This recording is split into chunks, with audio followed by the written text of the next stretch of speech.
एक खराब और मिसमैनेज वेबसाइट माइग्रेशन अच्छे से अच्छे एसईओ कैंपेन को हिला सकता है, बल्कि पूरे डिजिटल मार्केटिंग कैंपेन की वाट लगा सकता है। तो इससे पहले कि आप किसी भी वेबसाइट को एक घर से दूसरे घर, एक होस्टिंग से दूसरी होस्टिंग या फिर एक डोमेन से दूसरे डोमेन पर ट्रांसफर करने का मन भी बनाए, इस गाइड को लास्ट तक देखना और समझना बेहद जरूरी है। ऑल्सो अगर आपने कभी भी वेबसाइट को ट्रांसफर किया है और अपलोड लिमिट, PHP फाइल में चेंज, ये सब बवाल हैंडल किए हैं, तो डोंट वरी, आज के इस वीडियो में मैं ऐसा तरीका बताऊंगा कि आप मजे मजे में वेबसाइट ट्रांसफर करना शुरू कर देंगे। फ्री वाला तरीका है, डोंट वरी, खर्चा भी नहीं होगा। Hello everyone, I am Amit Tiwari from amitttiwari.net और आज के वीडियो में हम SEO friendly website migration guide को डिस्कस करने जा रहे हैं, एकदम 2024 वाली ताजा। सो ये गाइड बेसिक से एडवांस लेवल तक जाती है। सो हम छोटे और कॉमन इश्यू से शुरू करेंगे और ऊ से आहा की तरफ आगे बढ़ेंगे। Number 1, backup everything. वेबसाइट का ट्रांसफर करने का मतलब है कि आप पुरानी होस्टिंग अकाउंट को बंद करेंगे। सो जो भी फाइल होंगी पुराने होस्टिंग अकाउंट पर, वो सारी चली जाएंगी। आप पूरे होस्टिंग अकाउंट का कंप्लीट बैकअप जरूर लें। जब आप सिर्फ एक प्लगइन के जरिए या टूल के जरिए बैकअप लेते हैं, तो वो वेबसाइट को चलाने के लिए जो जरूरी फाइल्स होती हैं उनका बैकअप लेते हैं और वो उन्हें ही ट्रांसफर करते हैं। बट आपके सर्वर में और भी बहुत सारी इंपॉर्टेंट फाइल हो सकती हैं, लाइक ईमेल अकाउंट की डिटेल, अटैचमेंट फाइल्स, डॉक्यूमेंट्स, ये सारे डिलीट हो जाने हैं। ये फाइल्स अभी आपको याद नहीं आएंगी, लेकिन जब तक याद आएंगी तब तक बस सिर्फ पछताने के अलावा कुछ कर नहीं पाएंगे। इसीलिए वेबसाइट का मैनुअल कंप्लीट सर्वर का बैकअप लेना बहुत जरूरी है। एंड ये प्रोसेस काफी इजी भी है। इसके लिए आपको किसी भी टूल की जरूरत नहीं है, आपको सिर्फ FTP अकाउंट सेटअप करना होगा। अभी आपको कंप्यूटर स्क्रीन पर ले जाते हैं और दिखा देते हैं पूरी प्रोसेस करनी कैसे। तो आपके सर्वर का बैकअप लेने के लिए हमें बनाना होगा एक FTP अकाउंट। हम आ चुके हैं cPanel के अंदर। cPanel हो सकता है आपकी अपनी होस्टिंग का कुछ डिफरेंट दिखाई दे, या अगर आपकी होस्टिंग पर cPanel नहीं भी है तो भी कोई फर्क नहीं पड़ता है। आपको यहाँ पर सर्च करना होगा FTP। अपने होस्टिंग अकाउंट के मैनेजर में आपको सिर्फ सर्च करना है FTP और इस तरह से आपको ऑप्शन दिखाई देगा FTP अकाउंट्स। इस पर क्लिक करते हैं। हमें सिर्फ एक नया FTP अकाउंट बनाना होगा और यहाँ पर हम अपना लॉगिन URL, सबसे पहले जो एक यूजर ID वो बना लेते हैं। So for example demo, right, demo user हो गया और यहाँ पर मुझे पासवर्ड बनाना होगा। यहाँ पर पासवर्ड आप चाहें तो जनरेट भी कर सकते हैं इस जनरेटर को यूज करके, राइट, और या फिर आप कोई भी अपना इंडिविजुअल पासवर्ड भी यहाँ पर क्रिएट कर सकते हैं। मैं फिलहाल इसी पासवर्ड को यूज कर लेता हूँ। I have copied this password in safe place. Use कर लिया हमने से, राइट, स्ट्रॉन्ग पासवर्ड है। और यहाँ पर एक जो चीज खास है जिस पर ध्यान देने की जरूरत है वो है इस पाथ को हटा देना, राइट। ये पाथ रिस्ट्रिक्ट कर रहा है कि आपका जो एक्सेस है, इस FTP अकाउंट का जो एक्सेस है, वो आपके सर्वर की सिर्फ इसी डायरेक्टरी पर होगा, amittiwaripw.in/demo डायरेक्टरी के अंदर होगा। लेकिन आपको एक्सेस चाहिए पूरे के पूरे इस सर्वर के फाइल सिस्टम का। हम यहाँ पर ये सब हटा देंगे ताकि आपको पूरा एक्सेस मिल जाए और मेक श्योर कि ये यहाँ पर अनलिमिटेड सिलेक्टेड हो। ठीक है, क्रिएट FTP अकाउंट पर क्लिक कर देते हैं, डन। ओके, नाउ आपने अकाउंट बना लिया है, लेकिन इस अकाउंट को कहां से यूज करना है, बैकअप कैसे लेंगे, उसके लिए आपको एक सॉफ्टवेयर यूज करना पड़ेगा जो है फाइलजिला। फाइलजिला को आप विंडोज में भी यूज कर सकते हैं और मैक में भी यूज कर सकते हैं। हर जगह ये सॉफ्टवेयर पाया जाता है। सो हम आ चुके हैं फाइलजिला नाम के सॉफ्टवेयर के ऊपर। सबसे पहले हमें एंटर करना होगा होस्ट, राइट। ये होस्ट यहाँ पर मैंने एंटर कर दिया है। आपकी अपनी होस्टिंग के लिए जो FTP होस्ट है वो क्या होगा, ये आप पता कर सकते हैं अपनी होस्टिंग के सपोर्ट से बात करके, वो आपको बता देंगे, राइट। उसके बाद हमें एंटर करना पड़ेगा यूजर नेम। ये यूजर नेम मेरे लिए है demo@amittiwaripw.in, बिकॉज मैंने डेमो यूजर नेम सेलेक्ट किया था। amittiwaripw.in ये डोमेन है, तो मेरा कंप्लीट यूजर नेम हो जाएगा demo@amittiwaripw.in। इसके बाद आपको यहाँ पर एंटर करना होगा आपके FTP अकाउंट का पासवर्ड जो आपने अभी अभी सेट किया था। इसके बाद आपको पोर्ट एंटर करने का ऑप्शन मिल रहा है। अधिकतर होस्टिंग कंपनीज में ये 21 ही होता है, तो इसे हम 21 एंटर कर देंगे और इसके बाद क्लिक करेंगे क्विक कनेक्ट बटन पर। नाउ यहाँ पर कनेक्शन इनिशियलाइज हो रहा है।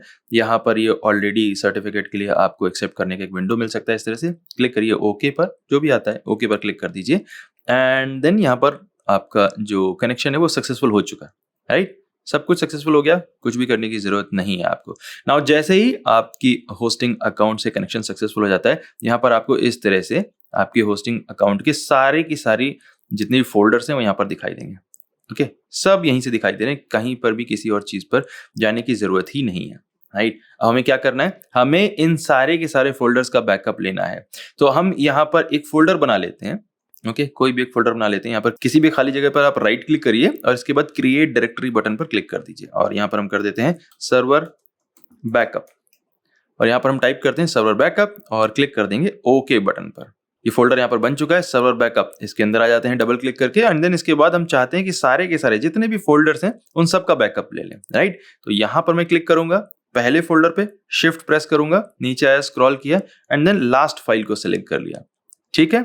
और इसके बाद सीधे ड्रैग करके यहाँ पर ड्रॉप कर लेना है दूसरी तरफ, राइट। ये फाइल्स जो है वो अपने आप ही ट्रांसफर होना शुरू हो जाएंगे। ये नीचे आपको अपडेट दिखाई दे रही है।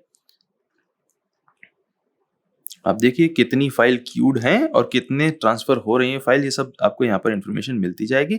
और एक बार जैसे ही ट्रांसफर कंप्लीट हो जाता है उसके बाद आपको सक्सेसफुल मैसेज मिलेगा, आपका ट्रांसफर कंप्लीट हो गया है और आपकी वेबसाइट के सारी फाइल्स का बैकअप बन गया है। समझ में आ गया? अब चलते हैं पॉइंट नंबर 2 की तरफ, यूआरएल मैपिंग।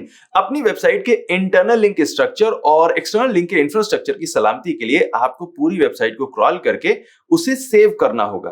एक बार वेबसाइट ट्रांसफर हो जाती है तो फिर कहां से देखेंगे कि वेबसाइट के किस पेज से इंटरनल लिंक जा रही थी और किससे एक्सटर्नल लिंक जा रही थी। आइडली जब आप वेबसाइट को किसी भी टूल या प्लगइन से ट्रांसफर करते हैं तो सब कुछ कॉपी पेस्ट हो जाता है, लेकिन कई बार सर्वर के कॉन्फ़िगरेशन की वजह से ये काम गड़बड़ भी हो सकता है। ऐसी सिचुएशन में आपके पास आपकी वेबसाइट की सभी लिंक्स का बैकअप होना, डेटा होना, रिकॉर्ड होना बहुत जरूरी होता है। इस काम के लिए आपको यूज करना होगा स्क्रीमिंग फ्रॉग को, जो आपकी वेबसाइट को क्रॉल करके सभी लिंक्स की डिटेल को कॉपी करके आपके कंप्यूटर पर सेव करके रख सकता है। वापस चलते हैं कंप्यूटर स्क्रीन पर ताकि आपको यह प्रोसेस भी लगे हाथ दिखा दूं। हम आ चुके हैं स्क्रीमिंग फ्रॉग पर और स्क्रीमिंग फ्रॉग पर अपनी वेबसाइट का बैकअप लेने के लिए आपको कुछ खास नहीं करना है। आपको सिर्फ स्क्रीमिंग फ्रॉग के इस मेन बार में अपनी वेबसाइट का URL एंटर करना है, Amit Tiwari pw.in and then इसके बाद आपको यहां पर सीधे स्टार्ट बटन पर क्लिक कर देना है।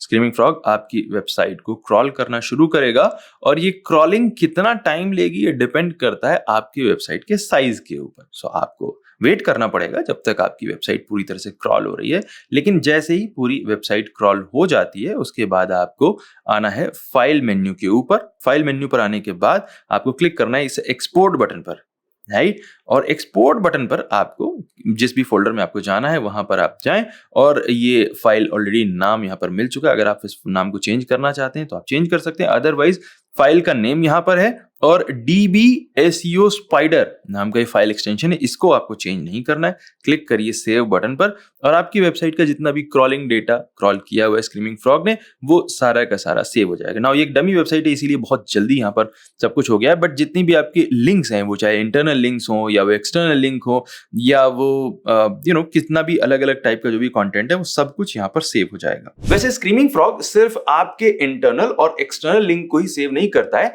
बल्कि 404 files, Meta titles, Meta description और कैनोनिकल वगैरह को भी सभी को सेव करके रख लेता है। So you are welcome.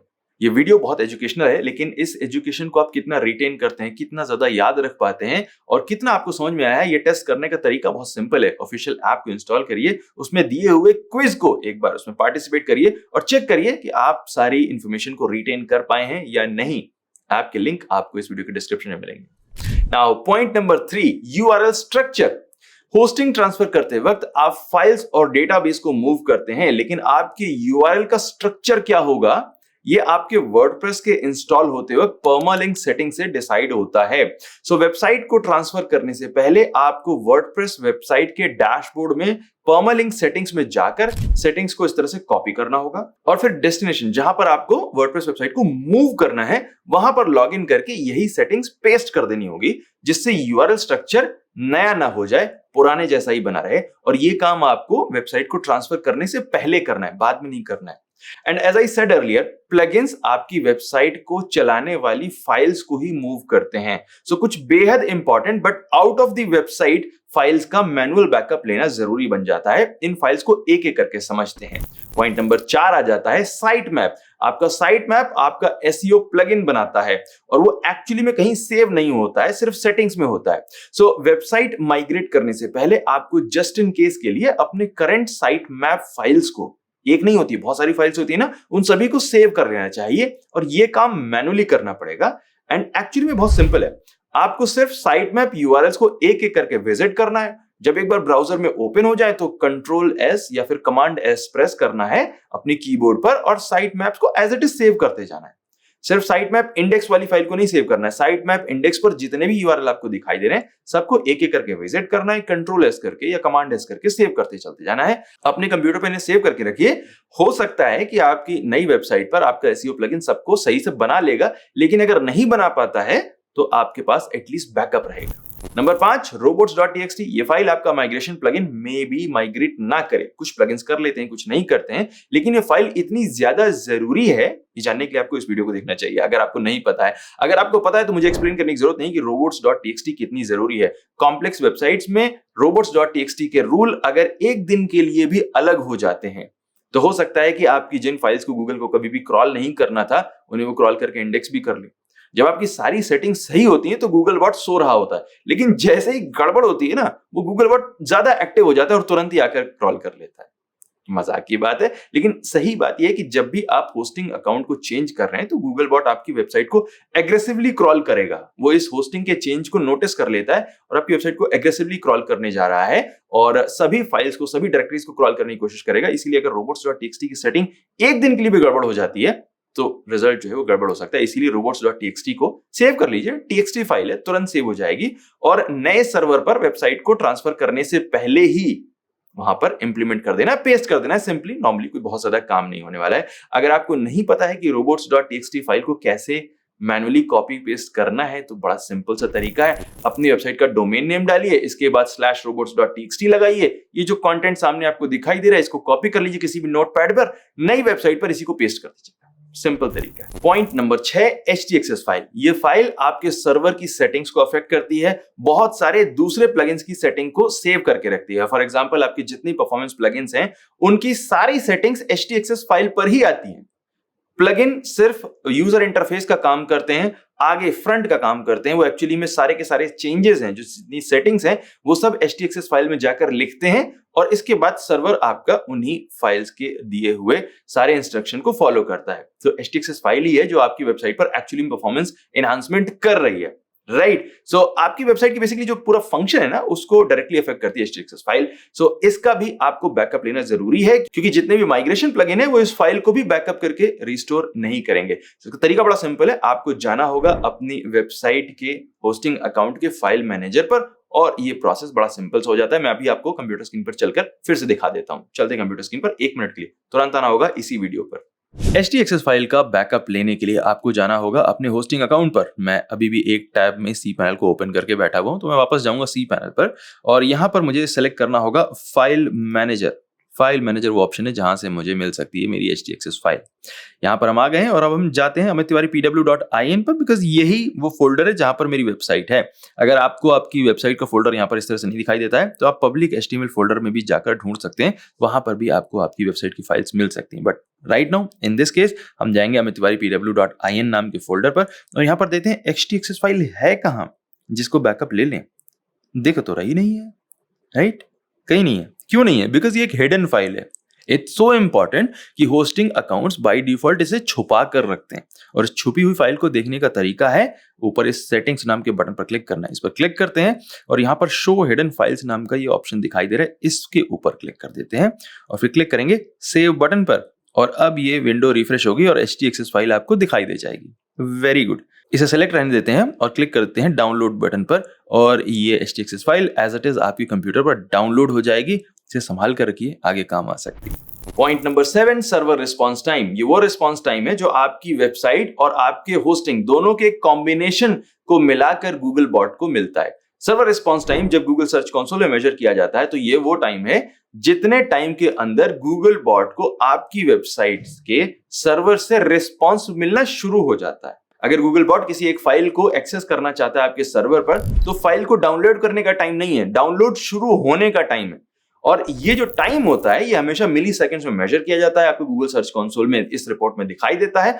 और ये जो रिस्पॉन्स टाइम है ये आपके सर्वर की क्वालिटी, सर्वर की अपनी स्पीड और वेबसाइट की क्वालिटी दोनों के ऊपर डिपेंड करता है। हो सकता है कि आपने बहुत अच्छा सर्वर रेंट किया है, इस बार आप अपने होस्टिंग अकाउंट को अपग्रेड कर रहे हैं, लेकिन आपकी वेबसाइट के स्ट्रक्चर के साथ में मिलकर ये अच्छा नहीं परफॉर्म करता है। अगर आपके नए होस्टिंग अकाउंट का ये सर्वर रिस्पॉन्स टाइम पुरानी होस्टिंग अकाउंट के सर्वर रिस्पॉन्स टाइम से ज्यादा होगा तो गूगल बॉट आपकी वेबसाइट को कम क्रॉल करेगा। सर्वर रिस्पॉन्स टाइम जब भी ज्यादा होता है, जो बॉट है उसके क्रॉल करने की फ्रीक्वेंसी कम हो जाती है, और जैसे ही आप वेबसाइट को मूव करते हैं उसी टाइम अगर गूगल बॉट क्रॉल कम करेगा तो नई होस्टिंग अकाउंट पर आपके जो पेजेस हैं वो इंडेक्स स्लो स्पीड से होंगे, और साथ ही साथ ये गूगल को एक सिग्नल भेजेगा कि भाई जो नई होस्टिंग है ये एसईओ फ्रेंडली नहीं है और इस वेबसाइट की मुझे रैंक ठीक नहीं रखनी चाहिए। तो इसका सोल्यूशन क्या है कि आप अपनी वेबसाइट को एक्चुअली में माइग्रेट करें, जो डोमेन टू डोमेन ट्रांसफर करें, उससे पहले किसी टेम्परेरी डोमेन पर पूरी वेबसाइट को एक बार ट्रांसफर करना है। पूरी वेबसाइट को ट्रांसफर करने के बाद आपको टेस्ट करना है उसे गूगल सर्च कंसोल में लिंक करके कि सर्वर का रिस्पॉन्स टाइम कहीं कम या ज्यादा तो नहीं हो रहा है।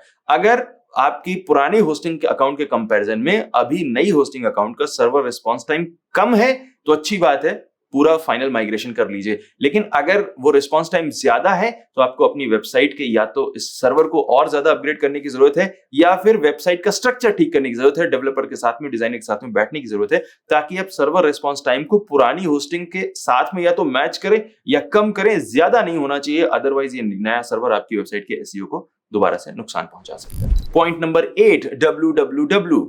यस, मैं इंटरनेट की बात नहीं कर रहा हूं बल्कि आपके यूआरएल स्ट्रक्चर की बात कर रहा हूं। हमने यूआरएल मैपिंग की बात की, हमने यूआरएल स्ट्रक्चर की अलग से बात कर ली है, लेकिन ये दोनों जो ऑप्शन है ये इस एक मुसीबत को सॉल्व नहीं करते हैं। www यूआरएल में होगा या नहीं होगा ये डिपेंड करता है जब आप अपने नए सर्वर पर वर्डप्रेस को इंस्टॉल कर रहे हैं। अगर आपकी वेबसाइट पुरानी होस्टिंग अकाउंट पर www स्ट्रक्चर को फॉलो कर रही थी तो नए होस्टिंग पर भी www स्ट्रक्चर को ही फॉलो करना चाहिए। अगर आपके नए होस्टिंग अकाउंट पर आपके डिजाइनर या फिर डेवलपर ने वर्डप्रेस को इंस्टॉल करते वक्त www को यूज नहीं किया हुआ है और आप पूरी वेबसाइट को माइग्रेट कर देते हैं तो बेसिकली आप गूगल को बता रहे हैं कि आपकी वेबसाइट है ही नहीं, राइट? www और उसके बिना दोनों वेबसाइट के वर्जन में डिफरेंस है, दोनों यूआरएल में डिफरेंस है, दोनों अलग अलग हैं, और आपकी वेबसाइट जैसे ही www पर नहीं मिलती है वैसे ही गूगल को सिग्नल जाता है कि वेबसाइट अब तो अवेलेबल है ही नहीं। आपकी जो रिपोर्ट होगी वो एकदम नीचे की तरफ डाइव इन करेगी, आपकी यूआरएल्स होंगे वो डी इंडेक्स होना शुरू हो जाएंगे।